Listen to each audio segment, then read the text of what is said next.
Civilisation की शुरुआत से ही लिविंग ऑर्गेनिजम्स को क्लासिफाई करने की कई कोशिशें होती रही हैं। शुरू में ये क्लासिफिकेशन इंस्टिंक्टिवली की जाती थी, साइंटिफिक क्राइटेरिया के बेस पर नहीं, बल्कि अपनी ज़रूरत के लिए, जैसे फूड, शेल्टर और क्लोथिंग। एरिस्टोटल पहले व्यक्ति थे जिन्होंने क्लासिफिकेशन के लिए थोड़ा साइंटिफिक अप्रोच अपनाया। उन्होंने सिंपल मॉर्फोलॉजिकल कैरेक्टर्स का यूज़ करके प्लांट्स को ट्रीज, श्रब्स और हर्ब्स में क्लासिफाई किया।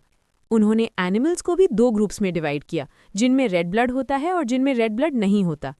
लिनेयस के टाइम में two kingdom classification system develop हुआ, जिसमें प्लांटे और एनिमेलिया किंगडम्स बनाए गए, जिसमें सभी प्लांट्स और एनिमल्स को रिस्पेक्टिवली इंक्लूड किया गया। इस सिस्टम में यूकैरियोट्स और प्रोकैरियोट्स, यूनिसेल्युलर और मल्टीसेल्युलर ऑर्गेनिजम्स और फोटोसिंथेटिक जैसे ग्रीन एल्गी और नॉन फोटोसिंथेटिक जैसे फंगी ऑर्गेनिजम्स के बीच कोई डिफरेंस नहीं किया गया। प्लांट्स और एनिमल्स में क्लासिफिकेशन समझना और करना इजी था, लेकिन बहुत सारे ऑर्गेनिजम्स ऐसे थे जो इन दोनों कैटेगरीज में फिट नहीं होते थे। इसलिए टू किंगडम क्लासिफिकेशन को लॉन्ग टाइम यूज़ करने के बाद इनएडिक्वेट माना गया।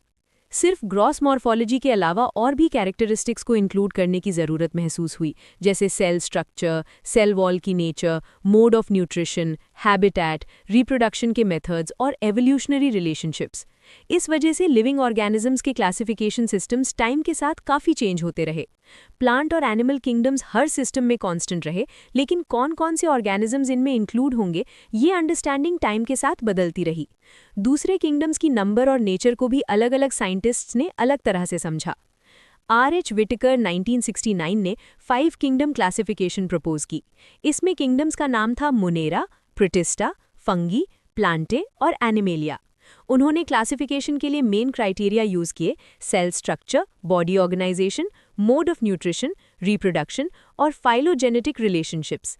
टेबल 2.1 में 5 किंगडम्स के डिफरेंट कैरेक्टरिस्टिक्स का कंपैरेटिव अकाउंट दिया गया है। 3 डोमेन सिस्टम भी प्रपोज किया गया, जिसमें किंगडम मुनेरा को 2 डोमेन्स में डिवाइड कर दिया गया और बाकी यूकैरियोटिक किंगडम्स को तीसरे डोमेन में रखा गया, जिससे 6 किंगडम क्लासिफिकेशन बनी। इस सिस्टम के बारे में तुम हायर क्लासेस में डिटेल में पढ़ोगे। अब हम 5 किंगडम क्लासिफिकेशन को देखेंगे, ताकि समझ सकें कि कौन-कौन से इश्यूज और कंसिडरेशंस ने इस सिस्टम को इन्फ्लुएंस किया। पहले के क्लासिफिकेशन सिस्टम्स में bacteria, blue green algae, fungi, mosses, ferns, gymnosperms और एंजियोस्पर्म्स सबको प्लांट्स के अंदर रखा गया था। इस पूरे किंगडम को यूनाइट करने वाली कॉमन फीचर ये थी कि सभी ऑर्गेनिजम्स के सेल्स में सेल वॉल होती थी। इस वजह से ऐसे ग्रुप्स एक साथ आ गए जो बाकी कैरेक्टरिस्टिक्स में काफ़ी अलग थे। इस क्लासिफिकेशन ने प्रोकैरियोटिक बैक्टीरिया और ब्लू ग्रीन एल्गी यानी साइनोबैक्टीरिया को यूकैरियोटिक ऑर्गेनिजम्स के साथ रख दिया। इसने यूनिसेल्युलर और मल्टीसेल्युलर ऑर्गेनिजम्स को भी एक साथ ग्रुप कर दिया, जैसे क्लेमाइडोमोनास और स्पाइरोगायरा को एल्गी के अंडर एक ही ग्रुप में रखा गया। इस क्लासिफिकेशन में हेटेरोट्रॉफिक फंगी और ऑटोट्रॉफिक ग्रीन प्लांट्स के बीच डिफरेंस नहीं किया गया, जबकि उनकी सेल वॉल कॉम्पोजिशन में क्लियर डिफरेंस था। फंगी की सेल वॉल में काइटिन होता है, जबकि ग्रीन प्लांट्स की सेल वॉल सेल्यूलोसिक होती है। जब इन कैरेक्टरिस्टिक्स को कंसिडर किया गया तो फंगी को अलग करके किंगडम फंगी बनाया गया।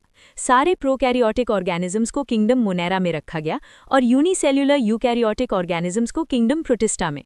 किंगडम प्रोटिस्टा में क्लेमाइडोमोनास और क्लोरेला, जो पहले प्लांट्स के अंडर एल्गी में रखे जाते थे और जिनमें सेल वॉल होती है, को पैरामीशियम और अमीबा, जो पहले एनिमल किंगडम में रखे जाते थे और जिनमें सेल वॉल नहीं होती, के साथ रखा गया। इस तरह से उन ऑर्गेनिजम्स को एक साथ रखा गया जो पहले अलग अलग किंगडम्स में थे। ऐसा इसलिए हुआ क्योंकि क्लासिफिकेशन के क्राइटेरिया चेंज हो गए थे। फ्यूचर में भी ऐसे चेंजेस होते रहेंगे, जैसे जैसे हम कैरेक्टरिस्टिक्स और एवोल्यूशनरी रिलेशनशिप्स को बेहतर तरीके से समझते जाएंगे। टाइम के साथ एक ऐसा क्लासिफिकेशन सिस्टम डेवलप करने की कोशिश की गई है जो सिर्फ मॉर्फोलॉजिकल, फिजियोलॉजिकल और रिप्रोडक्टिव सिमिलैरिटीज़ ही नहीं, बल्कि फाइलोजेनेटिक यानी एवोल्यूशनरी रिलेशनशिप्स पर भी बेस्ड हो। इस चैप्टर में हम विटिकर क्लासिफिकेशन सिस्टम के किंगडम मोनेरा, प्रोटिस्टा और फंगी की कैरेक्टरिस्टिक्स पढ़ेंगे। किंगडम प्लांटे और किंगडम एनिमेलिया, जिनको कॉमनली प्लांट और एनिमल किंगडम्स कहा जाता है, उन्हें चैप्टर्स 3 और 4 में सेपरेटली डिस्कस किया जाएगा। बैक्टीरिया किंगडम मोनेरा के सोल यानी एकमात्र मेंबर्स होते हैं। ये सबसे ज़्यादा अबंडेंट माइक्रो ऑर्गेनिजम्स होते हैं। बैक्टीरिया लगभग हर जगह मिल जाते हैं। एक मुट्ठी भर मिट्टी में भी हंड्रेड्स ऑफ बैक्टीरिया प्रेजेंट होते हैं। ये एक्सट्रीम हैबिटेट्स जैसे हॉट स्प्रिंग्स, डेजर्ट्स, स्नो और डीप ओशंस में भी रहते हैं, जहां बहुत कम लाइफ फॉर्म सर्वाइव कर पाते हैं। काफ़ी बैक्टीरिया दूसरे ऑर्गेनिजम्स के ऊपर या उनके अंदर पैरासाइट्स के रूप में भी रहते हैं। शेप के बेसिस पर बैक्टीरिया को 4 कैटेगरीज में बैक्टीरियल स्ट्रक्चर सिंपल होता है, लेकिन बिहेवियर बहुत कॉम्प्लेक्स होता है। बैक्टीरिया में सबसे ज़्यादा मेटाबॉलिक डाइवर्सिटी पाई जाती है। कुछ बैक्टीरिया ऑटोट्रॉफिक होते हैं और इनऑर्गेनिक सब्सटेंसेस से अपना खुद का फूड बनाते हैं। ये या तो फोटोसिंथेटिक ऑटोट्रोफ्स होते हैं या कीमोसिंथेटिक ऑटोट्रोफ्स। ज़्यादातर बैक्टीरिया हेटेरोट्रोफ्स होते हैं और दूसरे ऑर्गेनिजम्स या बेड ऑर्गेनिक मैटर पर डिपेंड करते हैं। आर्के बैक्टीरिया ऐसे बैक्टीरिया होते हैं जो हार्श हैबिटेट्स में रहते हैं, जैसे एक्सट्रीम सॉल्टी एरियाज यानी हैलोफाइल्स, हॉट स्प्रिंग्स यानी थर्मो एसिडोफाइल्स और मार्शी एरियाज यानी मिथैनोजेंस। इनका सेल वॉल स्ट्रक्चर बाकी बैक्टीरिया से अलग होता है, जो इन्हें एक्सट्रीम कंडीशंस में सर्वाइव करने में हेल्प करता है। मिथैनोजेंस काउज और बफेलोज जैसे रूमिनेंट एनिमल्स के गट में पाए जाते हैं और उनके डंग से मीथेन यानी बायोगैस बनाते हैं। यू बैक्टीरिया को ट्रू बैक्टीरिया कहा जाता है। इनके पास रिजिड सेल वॉल होती है और अगर ये मोटाइल हों तो फ्लैजेलम भी होता है। सायानोबैक्टीरिया या ब्लू ग्रीन एल्गे में क्लोरोफिल ए होता है और ये फोटोसिंथेटिक ऑटोट्रॉफ्स होते हैं। ये यूनिसेल्युलर, कोलोनियल या फिलामेंटस हो सकते हैं और फ्रेश वाटर, मरीन या टेरेस्ट्रियल हैबिटेट्स में मिलते हैं। इनकी कॉलोनीज आमतौर पर जेलेटिनस शीट से सराउंडेड होती हैं और पोल्यूटेड वाटर बॉडीज में ब्लूम्स बना लेती हैं। कुछ सायानोबैक्टीरिया स्पेशलाइज्ड सेल्स हेटेरोसिस्ट्स में एटमॉस्फेरिक नाइट्रोजन फिक्स करते हैं, जैसे नॉस्टॉक और anabaena. Chemosynthetic autotrophic bacteria nitrates, nitrites और अमोनिया जैसे इनऑर्गेनिक सब्सटेंसेस को ऑक्सीडाइज करके एनर्जी निकालते हैं और उससे एटीपी बनाते हैं। ये नाइट्रोजन, फॉस्फोरस, आयरन और सल्फर जैसे न्यूट्रिएंट्स के रीसाइक्लिंग में इंपॉर्टेंट रोल प्ले करते हैं। हेटेरोट्रोफिक बैक्टीरिया नेचर में सबसे ज़्यादा अबंडेंट होते हैं और ज़्यादातर डीकम्पोजर्स होते हैं। काफ़ी बैक्टीरिया ह्यूमंस के लिए यूज़फुल होते हैं, जैसे मिल्क से कर्ड बनाना, एंटीबायोटिक्स बनाना और लेग्यूम रूट्स में नाइट्रोजन फिक्सेशन। कुछ बैक्टीरिया पैथोजेनिक होते हैं जो ह्यूमंस, क्रॉप्स, फार्म एनिमल्स और पेट्स में डिजीजेस करते हैं, जैसे कॉलरा, टाइफॉइड, टेटनस और citrus canker. Bacteria mainly fission से रिप्रोड्यूस करते हैं। अनफेवरेबल कंडीशंस में ये स्पोर्स बना लेते हैं। ये प्रिमिटिव टाइप के डीएनए ट्रांसफर के थ्रू सेक्सुअल रिप्रोडक्शन जैसा प्रोसेस भी दिखाते हैं। माइकोप्लाज्मा ऐसे ऑर्गेनिजम्स होते हैं जिनके पास सेल वॉल नहीं होती। ये सबसे छोटी लिविंग सेल्स होते हैं और बिना ऑक्सीजन के भी सर्वाइव कर सकते हैं। बहुत से माइकोप्लाज्मा एनिमल्स और प्लांट्स में डिजीजेस कॉज करते हैं। ऑल सिंगल सेल्ड यूकैरियोट्स को किंगडम प्रोटिस्टा में रखा गया है, लेकिन इस किंगडम की बाउंड्रीज क्लियरली डिफाइन नहीं है। जो एक बायोलॉजिस्ट के लिए फोटोसिंथेटिक प्रोटिस्टन होता है, वो किसी दूसरे बायोलॉजिस्ट के लिए प्लांट भी हो सकता है। इस बुक में chrysophytes, dinoflagellates, euglenoids, slime moulds और प्रोटोजोएंस को प्रोटिस्टा के अंदर इंक्लूड किया गया है। प्रोटिस्टा के मेंबर्स मेनली एक्वाटिक होते हैं। ये किंगडम प्लांट्स, एनिमल्स और फंगाई के बीच एक लिंक का काम करता है। यूकैरियोट्स होने की वजह से प्रोटिस्टन सेल में वेल डिफाइंड न्यूक्लियस और मेम्ब्रेन बाउंड ऑर्गेनेल्स होते हैं। कुछ प्रोटिस्ट्स में फ्लैजेला या सीलिया भी होते हैं। प्रोटिस्ट्स एसेक्सुअली और सेक्सुअली दोनों तरीके से रिप्रोड्यूस करते हैं, जिसमें सेल फ्यूजन और जाइगोट फॉर्मेशन होता है। क्राइजोफाइट्स में डायटम्स और गोल्डन एल्गे, डेस्मिड्स इंक्लूड होते हैं। ये फ्रेश वाटर और मरीन एनवायरनमेंट्स दोनों में पाए जाते हैं। ये माइक्रोस्कोपिक होते हैं और पानी के करंट्स में पैसिव फ्लोटिंग करते हैं, इसलिए प्लैंकटन कहलाते हैं। ज़्यादातर क्राइजोफाइट्स फोटोसिंथेटिक होते हैं। डायटम्स में cell wall 2 thin overlapping shells की होती है, जो सोप बॉक्स की तरह फिट होती हैं। इनकी सेल वॉल सिलिका से एम्बेडेड होती है, इसलिए ये इनडिस्ट्रक्टिबल होती है। इस वजह से डायटम्स अपने हैबिटेट में बहुत ज़्यादा सेल वॉल डिपॉजिट्स छोड़ देते हैं। बिलियंस ऑफ ईयर्स में इनका अक्यूमुलेशन डायटोमेशियस अर्थ कहलाता है। ये ग्रिटी सॉइल, पॉलिशिंग और ऑयल्स और सिरप्स के फिल्ट्रेशन में यूज़ होती है। डायटम्स ओशंस के चीफ प्रोड्यूसर्स होते हैं। डाइनोफ्लैजिलेट्स ज़्यादातर मरीन और फोटोसिंथेटिक होते हैं। ये येलो, ग्रीन, ब्राउन, ब्लू या रेड दिख सकते हैं, जो उनके पिगमेंट्स पर डिपेंड करता है। इनकी सेल वॉल के आउटर सरफेस पर स्टिफ सेल्यूलोज प्लेट्स होती हैं।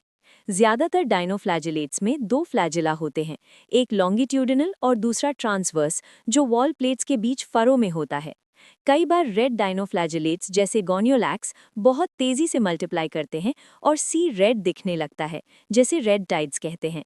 इन लार्ज नंबर्स के द्वारा रिलीज किए गए टॉक्सिन्स फिशेस जैसे मरीन एनिमल्स को मार भी सकते हैं। यूग्लिनॉइड्स का मेजॉरिटी फ्रेश वाटर ऑर्गेनिजम्स होता है जो स्टैग्नेंट वाटर में पाए जाते हैं। इनके पास सेल वॉल नहीं होती, बल्कि प्रोटीन रिच लेयर होती है जिसे पेलिकल कहते हैं, जो बॉडी को फ्लेक्सिबल बनाती है। इनमें दो फ्लैजिला होते हैं, एक छोटा और एक लंबा। सनलाइट की प्रेजेंस में ये फोटोसिंथेटिक होते हैं, लेकिन सनलाइट ना हो तो ये हेटेरोट्रॉफ्स की तरह बिहेव करते हैं और छोटे ऑर्गेनिजम्स को प्रे करते हैं। यूग्लिनॉइड्स के पिगमेंट्स हायर प्लांट्स जैसे ही होते हैं, example Euglena. Slime moulds saprophytic प्रोटिस्ट्स होते हैं। इनका बॉडी डीकेइंग ट्विग्स और लीव्स पर मूव करता है और ऑर्गेनिक मटेरियल को एनगल्फ करता है। सूटेबल कंडीशंस में ये एग्रीगेशन बना लेते हैं जिसे प्लाज्मोडियम कहते हैं, जो कई फीट तक स्प्रेड हो सकता है। अनफेवरेबल कंडीशंस में प्लाज्मोडियम डिफरेंशिएट करके फ्रूटिंग बॉडीज बनाता है जिनके टिप्स पर स्पोर्स होते हैं। इन स्पोर्स के पास ट्रू वॉल्स होते हैं। ये स्पोर्स बहुत रेजिस्टेंट होते हैं और एडवर्स कंडीशंस में भी कई सालों तक सर्वाइव कर सकते हैं। स्पोर्स एयर करंट एनिमल्स के प्रिमिटिव रिलेटिव्स माना जाता है। प्रोटोजोअन्स के 4 मेजर ग्रुप्स होते हैं। अमीबॉइड प्रोटोजोअन्स फ्रेश वाटर, सी वाटर या मॉइस्ट सॉइल में रहते हैं। ये सूडोपोडिया फॉल्स फीट की मदद से मूव करते हैं और प्रे कैप्चर करते हैं, जैसे अमीबा। मरीन फॉर्म्स के सरफेस पर सिलिका शेल्स होते हैं। कुछ अमीबॉइड प्रोटोजोअन्स जैसे एंट अमीबा पैरासाइट्स होते हैं। फ्लैजिलेटेड प्रोटोजोअन्स फ्री लिविंग या पैरासिटिक हो सकते हैं। इनके पास फ्लैजिला होते हैं। पैरासिटिक फॉर्म्स स्लीपिंग सिकनेस जैसे डिजीजेस कॉज करते हैं, example trypanosoma. Ciliated protozoans aquatic और एक्टिवली मूविंग ऑर्गेनिजम्स होते हैं क्योंकि इनके पास हजारों सीलिया होती हैं। इनमें एक कैविटी होती है जिसे गलेट कहते हैं, जो सेल सरफेस के बाहर ओपन होती है। सीलिया के कोऑर्डिनेटेड मूवमेंट से फूड के साथ पानी गलेट के अंदर चला जाता है, एग्जाम्पल पैरामीशियम। स्पोरोजोअन्स में ऐसे डाइवर्स ऑर्गेनिजम्स होते हैं जिनके लाइफ साइकिल में इन्फेक्शियस स्पोर लाइक स्टेज होता है। सबसे नोटोरियस एग्जाम्पल प्लाज्मोडियम है, जो मलेरियल पैरासाइट है। ये मलेरिया डिजीज कॉज करता है जो ह्यूमन पॉपुलेशन पर बहुत बड़ा इफेक्ट डालती है। 2.3 किंगडम फंगाई। फंगाई एक यूनिक किंगडम है जो हेट्रोट्रोफिक ऑर्गेनिज्म से मिलकर बना होता है। ये मॉर्फोलॉजी और हैबिटेट दोनों में काफ़ी डाइवर्सिटी दिखाते हैं। तुमने अक्सर गीली ब्रेड और सड़े हुए फ्रूट्स पर फंगाई देखे होंगे, जो कॉमन मशरूम हम खाते हैं, और टोडस्टूल्स भी फंगाई ही होते हैं। मस्टर्ड लीव्स पर जो वाइट स्पॉट्स दिखते हैं वो एक पैरासिटिक फंगस की वजह से होते हैं। कुछ यूनिसेलुलर फंगाई जैसे यीस्ट का यूज ब्रेड और बियर बनाने में होता है। कुछ फंगाई प्लांट्स और एनिमल्स में डिजीजेस भी कॉज करते हैं, जैसे व्हीट रस्ट डिजीज जिसका कॉजेटिव एजेंट पुक्सीनिया है। कुछ फंगाई एंटीबायोटिक्स का सोर्स होते हैं, जैसे पेनिसिलियम। फंगाई कॉस्मोपॉलिटन होते हैं और एयर, वाटर, सॉइल और प्लांट्स और एनिमल सब जगह मिलते हैं। ये वार्म और ह्यूमिड प्लेसेस में ग्रो करना प्रेफर करते हैं। हम फूड रेफ्रिजरेटर में रखते हैं ताकि बैक्टीरियल और फंगल इन्फेक्शंस की वजह से फूड खराब ना हो। यीस्ट के अलावा बाकी फंगाई फिलामेंटस होते हैं। इनका body structure long, thin, thread like structure से बना होता है, जिन्हें हाइफी कहते हैं। हाइफी का नेटवर्क माइसीलियम कहलाता है। कुछ हाइफी कॉन्टिन्यूअस ट्यूब्स होते हैं जिसमें मल्टी न्यूक्लिएटेड साइटोप्लाज्म होता है। इन्हें कोएनोसाइटिक हाइफी कहते हैं। कुछ हाइफी में सेप्टे या क्रॉस वॉल्स प्रेजेंट होते हैं।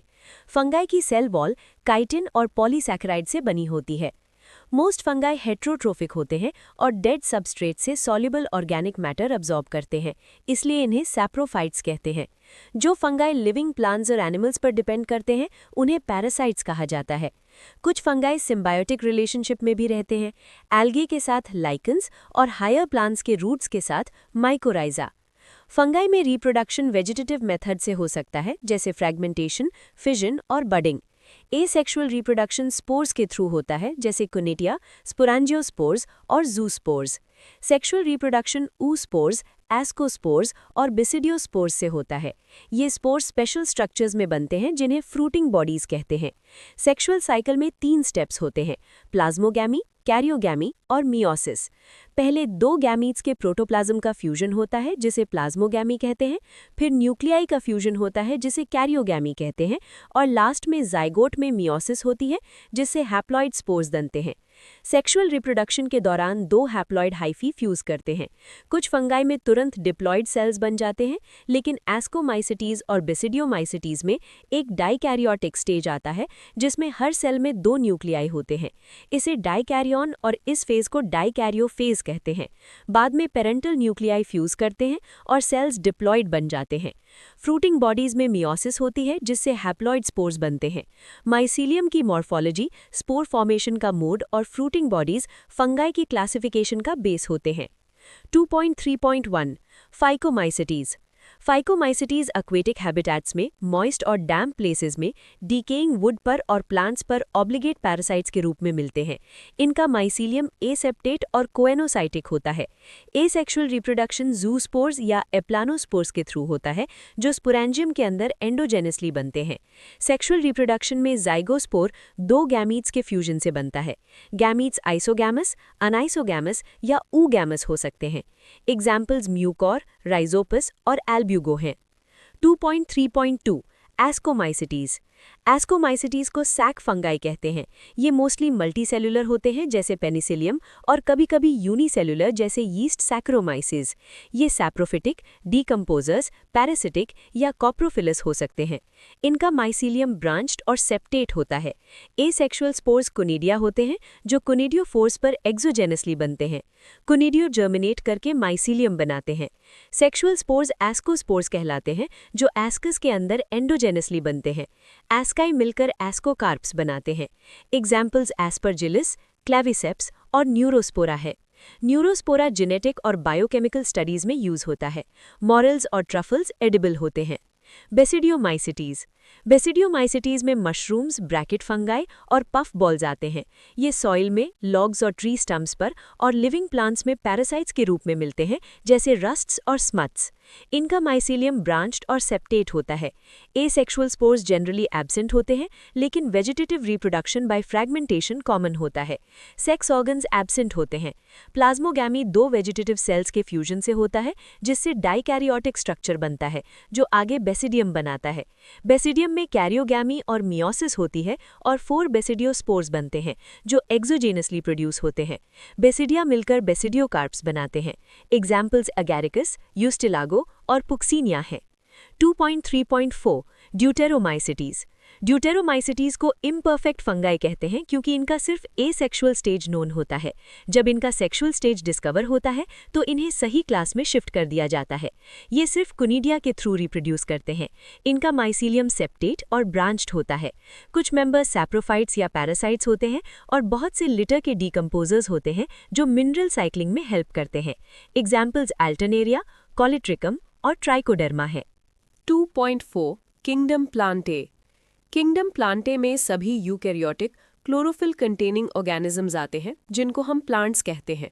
कुछ मेंबर्स पार्शियली हेट्रोट्रॉफिक होते हैं जैसे इंसेक्टिवोरस प्लांट्स या पैरासाइट्स। ब्लैडरवॉर्ट और Venus fly trap insectivorous plants के एग्जाम्पल्स हैं और कस्क्यूटा एक पैरासाइट है। प्लांट सेल्स यूकैरियोटिक स्ट्रक्चर वाली होती हैं जिसमें प्रोमिनेंट क्लोरोप्लास्ट्स होते हैं और सेल वॉल मेनली सेल्यूलोज से बनी होती हैं। यूकैरियोटिक सेल स्ट्रक्चर का डिटेल्ड स्टडी तुम चैप्टर 8 में करोगी। प्लांटे में एल्गे, ब्रायोफाइट्स, टेरिडोफाइट्स, जिम्नोस्पर्म्स और एंजियोस्पर्म्स शामिल होते हैं। प्लांट्स के लाइफ साइकिल में 2 डिस्टिंक्ट फेजेस होती हैं, डिप्लॉइड स्पोरोफिटिक फेज और हैप्लॉइड गैमेटोफिटिक फेज, जो एक दूसरे के साथ ऑल्टरनेट करती रहती हैं। हैप्लॉइड और डिप्लॉइड फेजेस की लेंथ और ये फेजेस फ्री लिविंग हैं या डिपेंडेंट, ये डिफरेंट प्लांट ग्रुप्स में वेरी करता है। इस फिनोमिनन को ऑल्टरनेशन ऑफ जेनरेशंस कहते हैं। इस किंगडम के और डिटेल्स चैप्टर 3 में पढ़े जाएंगे। 2.5 किंगडम एनिमेलिया। इस किंगडम में हेट्रोट्रोफिक यूकैरियोटिक ऑर्गेनिजम्स आते हैं जो मल्टीसेलुलर होते हैं और जिनके सेल्स में सेल वॉल नहीं होती। ये डायरेक्टली या इनडायरेक्टली प्लांट्स पर फूड के लिए डिपेंड करते हैं। ये अपना फूड इंटरनल कैविटी में डाइजेस्ट करते हैं और फूड रिजर्व ग्लाइकोजन या फैट के फॉर्म में स्टोर करते हैं। इनका मोड ऑफ न्यूट्रिशन होलोजोइक होता है, यानी फूड को इंजेस्ट करके। इनका ग्रोथ पैटर्न डेफिनेट होता है और ये एडल्ट्स बनकर एक फिक्स्ड शेप और साइज अचीव करते हैं। हायर फॉर्म्स में एडवांस सेंसरी और न्यूरोमोटर मैकेनिज्म्स होते हैं। इनमें से ज़्यादातर लोकोमोशन के केपेबल होते हैं। सेक्सुअल रिप्रोडक्शन मेल और फीमेल के कॉपुलेशन से होता है, जिसके बाद एम्ब्रियोलॉजिकल डेवलपमेंट होता है। डिफरेंट फाइला के सेलिएंट फीचर्स चैप्टर 4 में डिस्क्राइब किए गए हैं। 2.6 viruses, viroids, prions and lichens. Whittaker के 5 किंगडम क्लासिफिकेशन में लाइकन्स और कुछ एसेल्युलर ऑर्गेनिजम्स जैसे वायरसेस, वायरॉइड्स और प्रायॉन्स का मेंशन नहीं है। इनका ब्रीफ इंट्रोडक्शन यहाँ दिया गया है। कॉमन कोल्ड या फ्लू से जो भी सफ़र हुआ है वो जानता है कि वायरसेस कितना इफेक्ट करते हैं। वायरसेस को क्लासिफिकेशन में इसलिए प्लेस नहीं मिला क्योंकि ये ट्रूली लिविंग नहीं माने जाते, अगर लिविंग का मतलब सेल स्ट्रक्चर हो। वायरसेस नॉन सेल्युलर ऑर्गेनिजम्स होते हैं जो लिविंग सेल के बाहर इनर्ट क्रिस्टलाइन स्ट्रक्चर दिखाते हैं। जैसे ही ये किसी सेल को इन्फेक्ट करते हैं, ये होस्ट सेल की मशीनरी को यूज़ करके अपनी रेप्लिकेशन करते हैं और होस्ट को किल कर देते हैं। इसलिए ये डिबेट होती है कि वायरसेस लिविंग हैं या नॉन लिविंग। वायरस का मतलब होता है वेनम या पॉइजनस फ्लूइड। दिमित्री इवानोविस्की 1892 ने टोबैको मोज़ेक डिजीज़ के कॉजल ऑर्गेनिज्म को डिस्कवर किया, जो बैक्टीरिया से भी छोटा था क्योंकि वो बैक्टीरिया प्रूफ फिल्टर्स से पास हो जाता था। M.W. बेजरिंग 1898 में बताया कि इन्फेक्टेड टोबैको प्लांट का एक्सट्रैक्ट हेल्दी प्लांट्स को भी इन्फेक्ट कर सकता है और इस पैथोजन को वायरस नाम दिया और फ्लूइड को कंटेजियम विवम फ्लूइडम कहा। W.M. स्टैनली 1935 में प्रूव किया कि वायरसेस क्रिस्टलाइज हो सकते हैं और ये क्रिस्टल्स मेनली प्रोटीन से बने होते हैं। वायरसेस अपने स्पेसिफिक होस्ट सेल के बाहर इनर्ट होते हैं और ऑब्लिगेट पैरासाइट्स होते हैं। प्रोटीन्स के साथ साथ वायरसेस में जेनेटिक मटेरियल भी होता है जो या तो RNA होता है या DNA। कोई भी वायरस दोनों RNA और DNA साथ में नहीं रखता। वायरस एक न्यूक्लियोप्रोटीन होता है और इसका जेनेटिक मटेरियल इन्फेक्शियस होता है। Generally plant viruses single stranded RNA होते हैं, एनिमल वायरसेस सिंगल या डबल स्ट्रैंडेड RNA या डबल स्ट्रैंडेड DNA होते हैं। बैक्टीरियल वायरसेस या bacteriophages usually double stranded DNA viruses होते हैं। प्रोटीन कोट को कैप्सिड कहते हैं, जो कैप्सोमियर्स से बना होता है और न्यूक्लिक एसिड को प्रोटेक्ट करता है। कैप्सोमियर्स हेलिकल या पॉलीहेड्रल अरेंजमेंट में होते हैं। Viruses mumps, small pox, herpes, influenza जैसे डिजीजेस कॉज करते हैं। ह्यूमंस में एड्स भी वायरस से होता है। प्लांट्स में सिम्टम्स जैसे mosaic formation, leaf rolling and curling, yellowing, when clearing, dwarfing और स्टंटेड ग्रोथ दिखते हैं। वायरॉइड्स 1971 में T.O. डीनर ने एक नया इन्फेक्शियस एजेंट डिस्कवर किया जो वायरस से भी छोटा था और potato spindle tuber disease cause करता था। ये फ्री RNA था और इसमें प्रोटीन कोट नहीं होता, इसलिए इसे वायरॉइड कहा गया। वायरॉइड का RNA लो मॉलिक्यूलर वेट का होता है। प्रायॉन्स मॉडर्न मेडिसिन में कुछ इन्फेक्शियस न्यूरोलॉजिकल डिजीजेस का रीज़न एबनॉर्मली फोल्डेड प्रोटीन पाया गया। ये एजेंट साइज में वायरस जैसे होते हैं और इन्हें प्रायॉन्स कहते हैं। प्रायॉन से होने वाली main diseases bovine spongiform encephalitis यानी मैड काउ डिजीज और ह्यूमंस में क्रूजेल-फेल्ट जेकब डिजीज हैं। लाइकन्स लाइकेंड एल्गे और फंगाई के बीच सिम्बायोटिक एसोसिएशन होते हैं, यानी दोनों एक दूसरे को बेनिफिट देते हैं। एल्गल कॉम्पोनेंट को फाइकोबायोन्ट और फंगल कॉम्पोनेंट को माइकोबायोन्ट कहते हैं। एल्गे ऑटोट्रोफिक होती है और फंगाई हेट्रोट्रोफिक। एल्गे फूड बनाती है और फंगाई शेल्टर, मिनरल्स और वाटर प्रोवाइड करती है। ये एसोसिएशन इतना क्लोज होता है कि नेचर में लाइकन देखकर लगता ही नहीं कि इसमें दो अलग ऑर्गेनिजम्स होते हैं। लाइकन्स पोल्यूशन के बहुत अच्छे इंडिकेटर्स होते हैं क्योंकि ये पोल्यूटेड एरियाज में ग्रो नहीं करते।